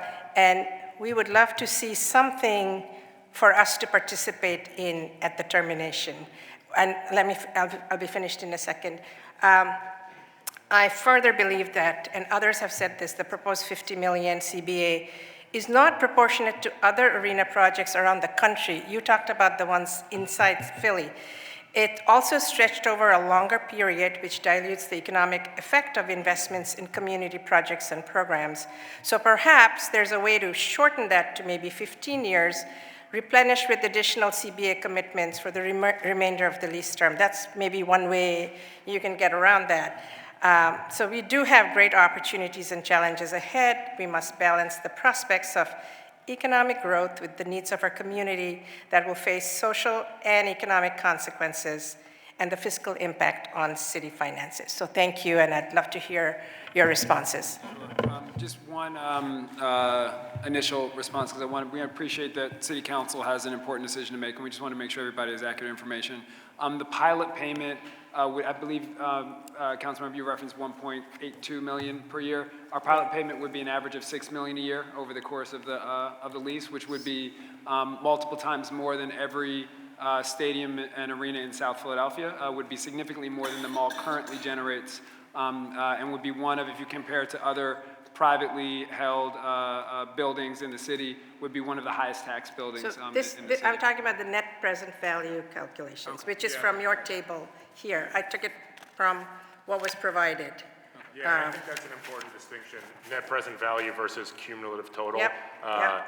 Specifically as it relates, though, to the pilot is an annual amount that's set at, starting at $5 million and then escalates But that along still the way. has to adjust And then- for present value. Yeah, so net present value is what that's worth today to the Right. city. So. I'm just using your numbers that were given to us in this page 16. I think those are from the city studies, Yeah. and I do believe that they look at the NPV as well as the cumulative, but happy to spend some more time. Yeah, we can go over explaining this. That's That's an important number for us, that what are we giving up in terms for the pilot?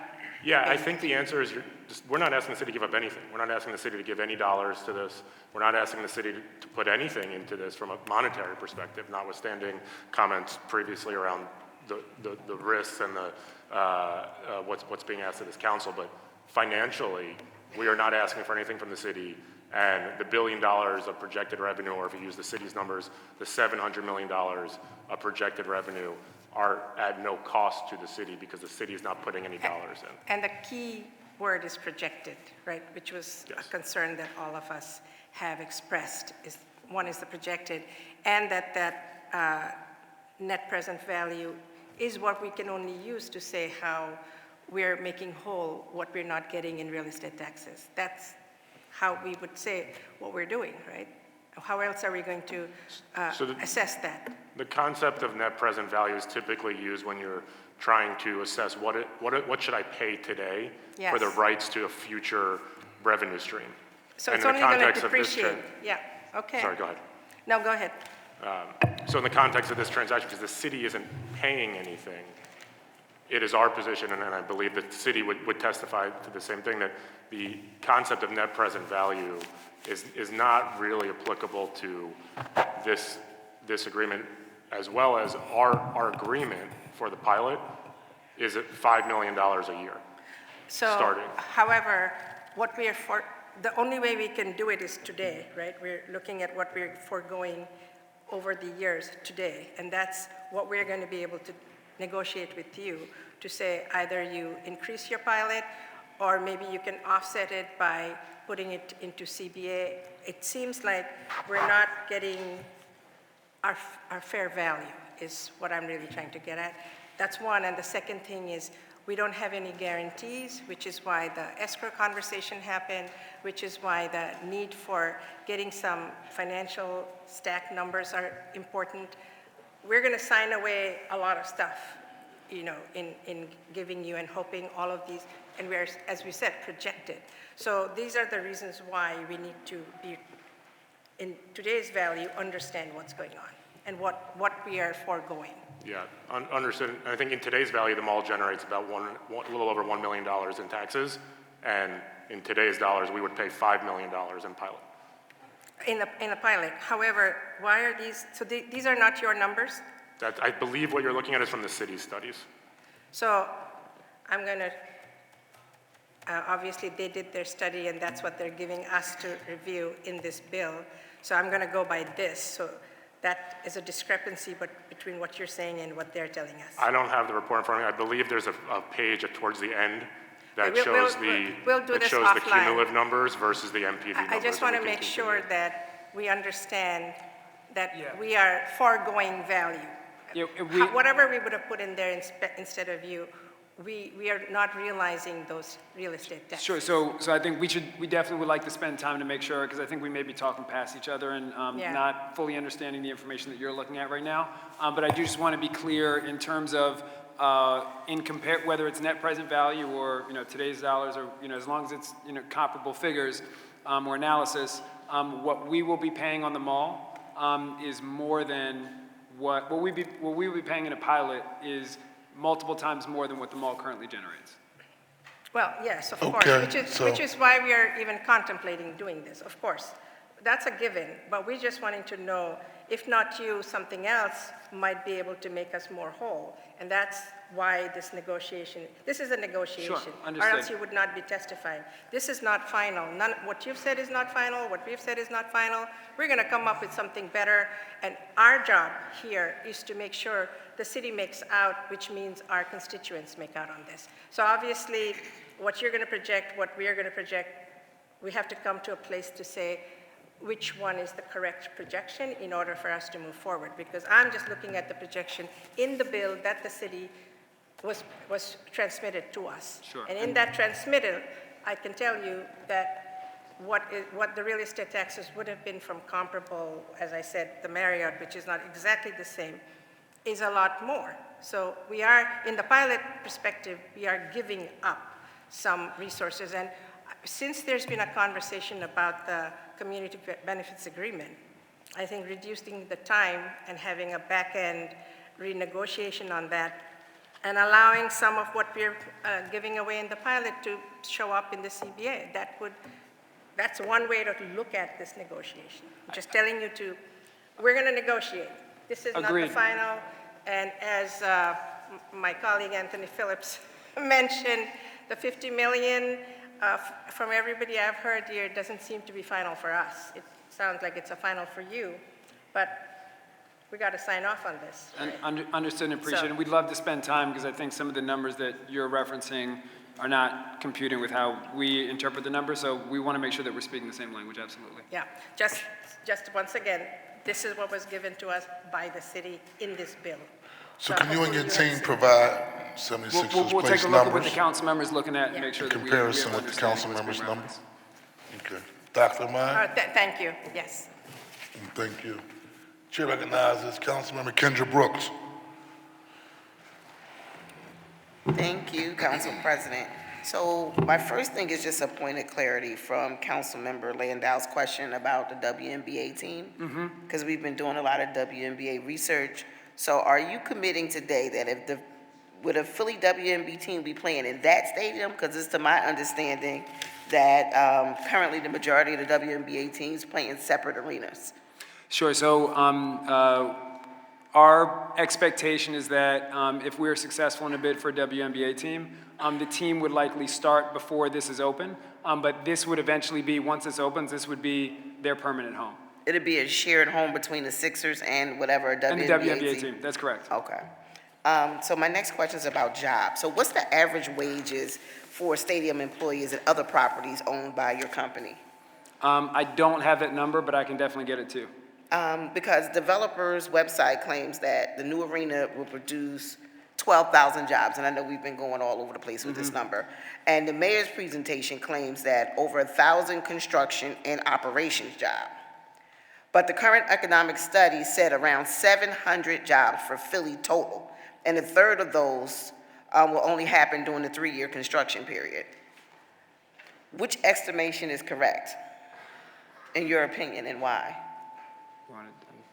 Yeah, so I think there's a number of different assumptions being talked about. One, there's during the construction period, and then during the operations period. And so those are two different periods. that need to be delineated. I can tell you what our projections are for those period, which are the numbers that I quoted before in terms of during construction, the 9,000 FTE jobs, and the 3,000 FTE jobs for indirect and induced. And during operations, 1,000 jobs on site. Okay, so for that, so we have a long history of developers making promises about jobs to get what they want and only to leave the residents with little or nothing in the end. So the 76ers owner received $82 million in government subsidies to build a practice arena in Camden. But 7 years later, the practice facility only employs 7 Camden residents. Why did this happen and what went wrong in Camden that would prevent it from going wrong here in Philadelphia? Sure. Thank you for the question. A couple things. One is that, and I just want to be clear and say for the record, when we built our practice facility in Camden, there were a number of commitments that we made to the Camden community, and we followed through on all those commitments. We also know that in contemplation for the redevelopment of the Camden waterfront for a lot of different companies and employers that ended up building their homes in Camden, there was the promise of jobs, to your point, council member. We are investing over $1 million in Camden organizations and workforce development programs to better prepare Camden residents for jobs, also with the 76ers. We have an agreement with Rutgers Camden to provide internships. One thing that's unique about our business is that a lot of the roles within an MBA team are extremely specialized. And so that is an organic challenge in terms of ensuring that residents from a specific and relatively small city are equipped and capable to serve in those very specialized positions because they require a lot of specialized training. One thing that I think we're really excited about the potential for this project is there's a much vaster, diverse array of jobs that will be available as a result of arena operations that will also be much more accessible, which is one of the things that we're excited about in terms of the opportunity for Philadelphia residents to take advantage of opportunities here. We also know that there's provisions in the Community Benefits Agreement to provide internships to ensure that we're preparing Philadelphians for those jobs as well. So out of the jobs that are currently in Camden, so the 7 are skilled jobs, or they're like? I don't have, I don't think that, I'm not sure if the number is 7, but I'll confirm that, and I don't have the specific breakdown in terms of which jobs those are. We also know that we've had instances where we hired residents of Camden that then chose to move out of Camden, so that number fluctuates pretty regularly. So, but we can go back and make sure that we get you the classifications and the specific Could you give jobs. us some clarification on For that? sure. Because I know there are skilled jobs associated with the practice arena, but there are also unskilled labor that happens sure, to keep the absolutely. building going. And Yeah. I'm pretty sure it's more than 7. So can you just get those numbers Yeah, to we us can so get we them have for a you. better understanding? Absolutely. And will the 76ers management pledge to be neutral in any potential organizing drive that would take place for the new arena? I'm sorry, can you say that again? Organizing drives. Will you be neutral? Neutrality, like car check neutrality. Yes. Yeah, so we do have agreements with SEIU, with the building trades, and we're working on a similar agreement with Unite Here. It's not complete yet, but that is our goal, and we have already committed that we will have union labor within the building, and we will not stand in the way of that. Okay. That's all I have. Thank you. Thank you very much. Chair recognizes Councilmember O'Rourke. Thank you, Mr. President. While many parts of the arena, of this particular arena plan don't make much sense or any sense to me or some of my colleagues, I'd like to talk about why this plan makes sense to you all and the team of billionaire developers who are evidently behind it. There is a perfect spot in the South Philadelphia Stadium complex. Despite having a stadium district with one of the largest complexes of parking lots in North America and an easily accessible subway stop, the team has decided that the only viable option is an arena in Center City. Can we be honest that it's because HBSC, Harris Blitzer Sports Entertainment, cares more about the potential ROI on related mixed-use development and land speculation than an arena proposal that is sensible? This proposal isn't competing for championships. It's about concerning or cornering the Center City real estate market. This became extremely transparent to me when I saw that HBSC is one of the main investors for a brand new real estate entity called Sports and Entertainment Real Estate Global Holdings, or SURGE. SURGE was started just about 2 months ago, September 2024. Even more telling is that it was founded by Mr. Kaffenbaum's former boss, Jonathan Fascitelli, who was up until 2 months ago the CEO of HBSC Real Estate and 76 DevCorp. The SURGE website prominently features the architects of this proposal, Josh Harris and David Adelman. To clarify for us on council, how much has HBSC invested in the new real estate group, Sports and Entertainment Real Estate Global Holdings? Councilmember, that is a good question. I do not know the answer to that. I will also say in terms of the motivations of the team to locate in Center City, just to address your first question, I don't think we have ever shied away from or denied that this would be a good investment for our business and for our company and for our team, and we've talked about the reasons why. I don't think that's necessarily mutually exclusive with it being a good investment for Philadelphia. We know that there's a wide diversity of opinions in terms of this project. There's a lot of very strong feelings. There are folks who have concerns about it and are opposed to it. There's also many folks who are supportive of it. And not just building an arena, but building an arena there. One group that we haven't talked about that is supportive of the project is the Midtown Village Business Association, which represents more than 100 businesses in the area that are very excited about what this could bring back, especially when you think about post-COVID and pandemic and how foot traffic, the dearth of foot traffic has negatively impacted their business and how this could really uplift them and help revitalize Market East. Again, I would reference SEIU, who is supportive of this project, not because it's just building an arena, but it's because of the location and the opportunity to revitalize Market East and what that could mean for working class Black and brown Philadelphians who are their members. I appreciate that, and also I just want to hat tip to SEIU. It is a good union, and grateful that you all are working together. But I will say that this makes me wonder, or just affirms for me what is true, which is, that this is for your interests. This is not necessarily a necessity for the city, but there's a billionaire interest here. This makes me, wonder and ask the question who the building is for, who this arena is for. Are we building an arena in an incredibly inconvenient location because it's good for small business in Chinatown? Because it'll get us more affordable housing? Because it'll make traffic better in Center City? Or are we building it because HBSC wants to squeeze every penny from us by claiming the real estate around the arena for personal gain, with no guarantees that those developments will support small businesses, prevent displacement, or create good union jobs for Philadelphians, other than by some of the things that you're lifting up, just kind of saying, but nothing necessarily in writing? Why do the Sixers get to inconvenience the entire city? Maybe a bit of a stretch, but I mean, that's how it feels, in pursuit of a new home, when we have countless families and locally owned small businesses at risk of being pushed out of theirs. As you said, there are many folks that are naming this. If this was about doing what is good for the city, why not take a serious look at the options available in the Stadium District? Councilman Young lifted up what other options there might be. And if this is about what's good for the city, as Councilman Gaultier flagged yesterday, why are we putting this project before any serious attempts at a master plan for Market East and Chinatown? The answer is, I believe, it's not about what's good for the city, it's about what's good for billionaires. That doesn't work for me and a lot of other folks. We need a revitalized Market East. That is not lost on me. It's a densely populated city that needs that revitalization happening on that eastern corridor. But this isn't how we do it. Let's not get distracted by shiny proposals. Let's have a real conversation on how to deliver on these particular shared goals. That having been said, thank you, Mr. President. Thank you. The chair recognizes Councilman Rue Landau. Thank you. Thank you, colleagues, and thank you, Council President. I know it's been a long day. I also was grappling, I spent some time over lunch looking at the numbers that we all talked about and had some questions. So I'm curious, maybe your, sorry, I don't remember your name, Max. The finance guy, Max, can come up.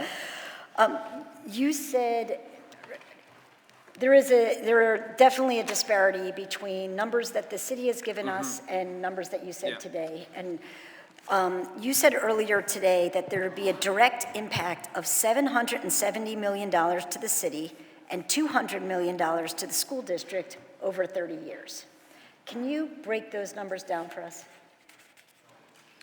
Break down which numbers? The 700 Those million, 7, they do not match what we have. So the $775 million to the city, $200 million to the school district. I'm going to pause for 1 second and also say, we've said over and over again, I'd asked this in a previous smaller meeting, how much does the current fashion district generate?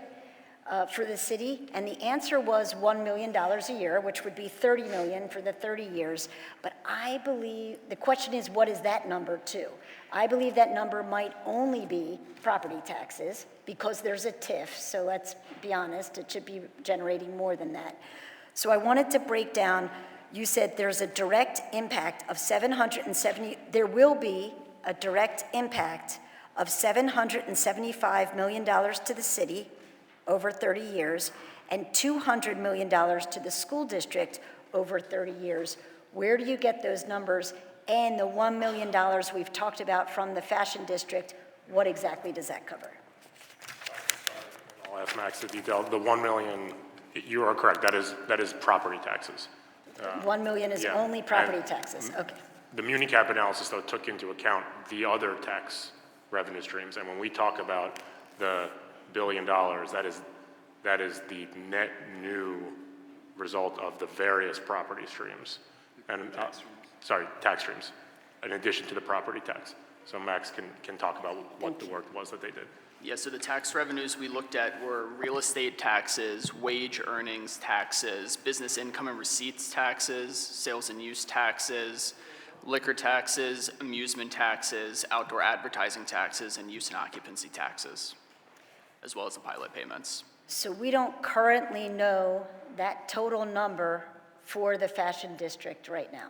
We only know the $1 million of real estate. It's important for us to understand when you say we can make $775 million for the city over 30 years, that is, you have to subtract what the total amount is that we receive now. Yeah, and so when we did our net new impact analysis, we estimated what the existing tax revenues are for Fashion District today for those tax streams, and we reduced that out of our impact. So the net new impact takes into consideration the revenues the city is already receiving today from Fashion District for those revenue streams. As does the city studies, and I would suggest maybe we could spend some time together to go through the line items, if that would be helpful to explain what was in or what was out. But the city studies also did go through line by line and do the same thing, net out the estimates of what's being produced today.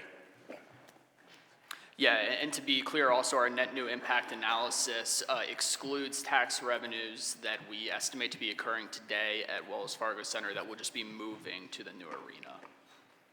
That is helpful too, thank you. But And your that's just like what the city's analysis is your doing as well. 775 and your 200 are net new impact analysis Correct. numbers. Super helpful. Want to take one last second, a point of privilege to also say I underscore moving the headquarters here to Philadelphia as well. Thank you.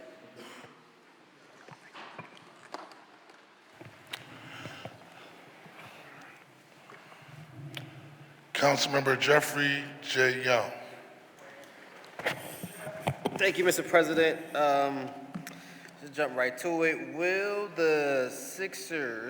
you agree to incorporate the EOP language into your contracts with the contractors to ensure that we're all on the same page, to ensure that your contractors know that we have these goals to be met and that you can hold them liable in your contracts as well, because they're not a party to the EOPs. It's just you and the city. Absolutely. And so one question I do have is that during the beginning of the year, there was a residential component to this proposal. Why was the residential component pulled off the table? We're concerned about development jobs and things like that. I just want to get some clarity on that. Chair recognizes Councilmember Mark Squilla, author of the bill. Thank you, Council President. Thank you, Councilmember Young. During our conversations over the 2 years, we have met with a lot of community members. Initial conversations with the 76ers group and the Chinatown community, they heard a need and a concern about affordable housing. After that concern was done, the 76 Development Corp., and they could correct me if I'm wrong with my explanation, had proposed adding a residential tower for affordability to address some of the concerns of the Chinatown community. After that was proposed and a design was put forth, we continued meeting with a lot of the folks in Chinatown, and they felt that the proposal was not in their best interest. It wasn't a community benefit for them. They felt that the affordability of the project was not something that the people in the Chinatown community would be able to benefit from. The numbers of 80 to 120% AMI was far outside the range of people from that community.